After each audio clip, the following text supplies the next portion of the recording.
But I am 100% committed to banning stock trading by members of Congress.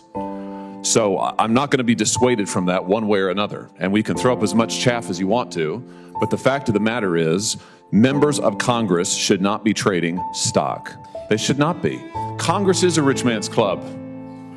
That's the problem. That's what we're trying to fix. I would suspect that I probably have the fewest assets of anybody sitting on this dais. I am not a rich man, unlike those to my left. So, I mean, listen. The American people look at people like the former Speaker of the House, who makes better returns than anybody in America. They look at senators who were investigated during the COVID pandemic for their miraculous stock trades, and they say, how is this possible? To think that this might become a problem in the future is frankly fanciful. It's a problem now. It is, and it's not just in perception, it is reality.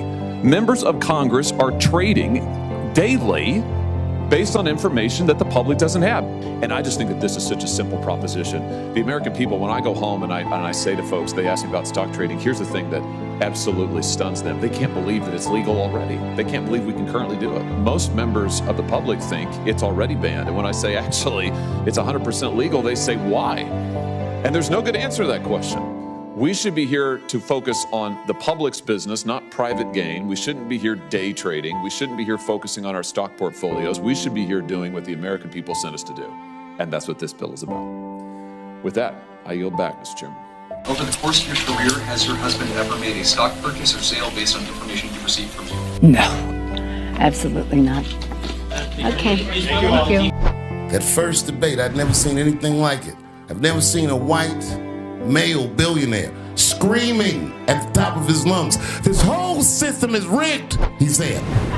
And across the stage was a white woman, Hillary Clinton and Barack Obama, sitting over there looking at him like, "No, it's not." I said, "Now wait a minute, bro. It's what he said." He said, "I know the system is rigged because I use it." I said, "God damn." And then Hillary Clinton tried to punch him in the taxes. She said, "This man doesn't pay his taxes." He shot right back. "That makes me smart."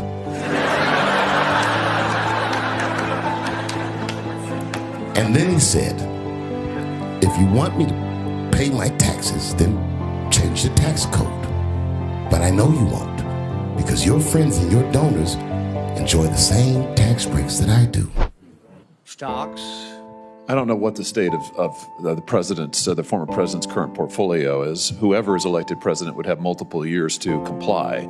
But I do know there's always an excuse for why we can't do a stock trade bill. I've heard this for years. And now we're being told, oh, this was drafted hastily. That's just simply false. I mean, we've worked on this for literally years. So I would just welcome those who now suddenly have concerns. Where have you been for the last few years? And listen, I'm happy to work with you as this moves to the floor. We can always do a substitute amendment, that's fine. But I am 100% committed to banning stock trading by members of Congress. So I'm not going to be dissuaded from that one way or another. And we can throw up as much chaff as you want to. But the fact of the matter is, members of Congress should not be trading stock. They should not be. And I know that there are those on this panel who have never supported and are never going to support a stock trade ban. And that's completely fine. That's your prerogative. But let's not pretend that this is about anything other than that. That's what this is about. What about banning of owning of your business? I got a family, I don't, but let's say I have a family business and it's got 1,000 employees and I own it. I have to divest in that. Do you think that's a good part of your bill? Is that the current, Mr. Chairman? Listen, again, I'm happy to work with anybody who has concerns on substance, who would actually like to get to a result on this and thinks it will improve it on the floor. I'm delighted to work with you on it. Can I make a suggestion to solve this? Don't force divestiture.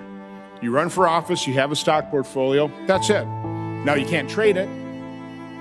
Okay, you can't buy more stocks and trade stocks, so you want to run for, you can hold on to your stocks. Okay, you can always divest. Okay, you can always buy an ETF. Don't force people to sell their business. Don't force them to sell stocks they already hold. Don't force divestiture. Once you're here, you can't be buying and selling. Again, I don't do it. I did divest. I turned it all to cash. Okay? So that's how I handled my stuff. I don't want to force what I did on everybody else, though.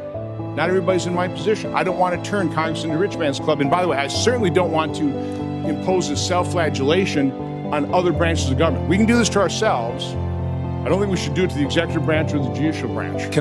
Congress is a rich man's club. That's the problem. That's what we're trying to fix. I would suspect that I probably have the fewest assets of anybody sitting on this dais. I am not a rich man, unlike those to my left. So, I mean, listen, the American people look at people like the former Speaker of the House, who makes better returns than anybody in America. They look at senators who were investigated during the COVID pandemic for their miraculous stock trades, and they say, how is this possible? To think that this might become a problem in the future is frankly fanciful. It's a problem now. It is, and it's not just in perception, it is reality.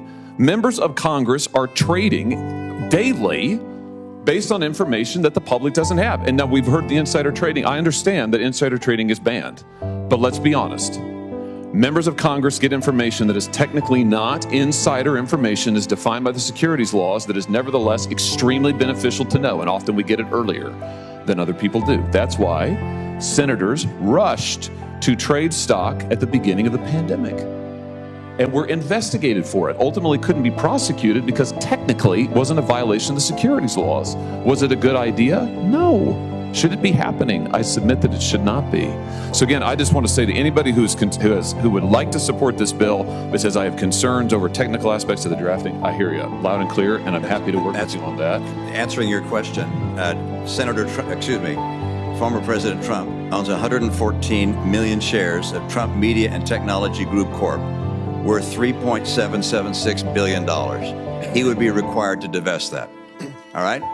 That would be at a massive disadvantage for him. Not to mention his other investments. So you have Senator Johnson has proposed, what makes a lot of sense, which is to say, if you have investments, you don't have to sell them to run for office. You can't trade. But I didn't say this bill wasn't drafted quickly or hastily. I said it was drafted poorly. All right, there are a number of things the bill does which ought to be done, which I would support. But causing people that are running for office, including the President of the United States, to have to divest of all their public and private enterprise securities is simply something that's a mistake and would prevent people from running from office, including the person who's the Republican nominee for president. Senator Marshall, recognized for comments, and then Senator Langford, you're next. So thank you, Mr. Chairman. Certainly I acknowledge the issue you all are describing, but I'm still going to support this bill. I think it's important enough that we get it to the next step, and hopefully the process can improve it. I would be impacted by the current legislation and have to divest myself of companies that we own prior to getting here. I agree with you completely, but I think this is so important. We need to move forward.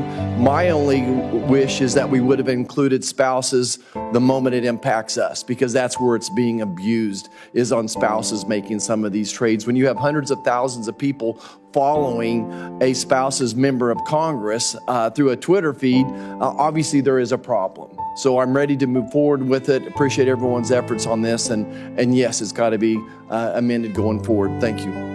Thank you, Senator Langford. Thank you, Mr. Chairman. As a person who's seen to the left of Senator Hawley, we should put our bank accounts side by side and do some comparisons on it. As a former youth pastor, let me just ask you a couple of questions on this. Senator Marshall, I think committee is the place to be able to hammer this out rather than between committee and the floor. Committees are designed to be able to have this kind of conversation to be able to figure it out. And my concern is this gives the perception of members of Congress are no longer trading wink, wink, nod, nod, unless it's an ETF, unless it's a mutual fund, unless it's other things. So you can't trade Apple or Microsoft stock, but you could trade QQQ, which has a huge percentage in those, and basically do the same thing. That's allowed in this bill. And so if we're going to try to give the perception that this is blocking members of Congress from owning or trading stocks, but ignore this other part of the market where they're still able to play in the market in that area, I just think it's just not being consistent for us. That if we're going to say we're out of the market, then we're out of the market. If we're not, then let's find a way to manage this. The Stock Act, when we passed that, and I'm one of those that voted for it as well, the Stock Act said it's already illegal to be able to trade stocks with insider information. And to make sure that there's maximum amount of enforcement and transparency, everybody's got to disclose every transaction that you have over $1,000. It's all got to be out there in the public eye, and it's got to be immediate. And there is accountability on that. I would tell you, as a member of the ethics committee, we do get contacts from folks saying, there was this trade that happened, I saw it, I tracked it, they were in this committee at this time, they were in this meeting. So some of that dialogue does happen behind the scenes to be able to go through all that. It also, this bill would say that I couldn't own or trade stocks, but my chief of staff, who set up the meeting, who actually met with those people first, now they could. The legislative person that sat in the meeting with me, when that inside conversation happened, they could trade on stocks, in fact, on that stock, but I couldn't. So it creates this very interesting, who's actually engaged in actually more inside information than us is our staff. And our staff are all exempted from this bill, saying they have access to all that information, but members of Congress actually cannot. And actually college-age kids are also exempt from this. So a dependent child of a member of Congress, they can't trade on the stock. But if they're 19, they could. And the whole issue of crypto that's come up, we haven't discussed here, but my understanding is this also would preclude a member of Congress from owning cryptocurrency as well.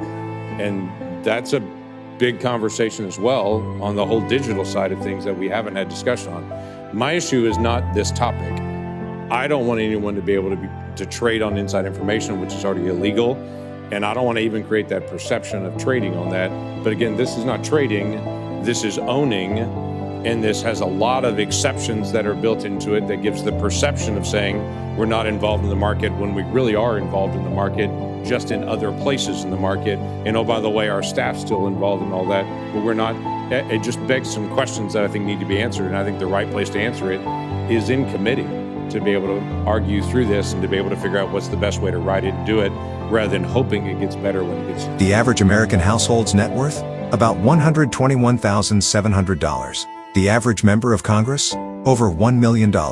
Wealth, it seems, is the price of admission to this exclusive club. And at the center of this dynamic stands Nancy Pelosi, Speaker Emerita of the House, a Democratic powerhouse, and a polarizing symbol of congressional wealth. Pelosi, whose estimated net worth exceeds $100 million, is married to a venture capitalist with extensive investments. From real estate to tech stocks, the Pelosi portfolio is as diversified as it is lucrative.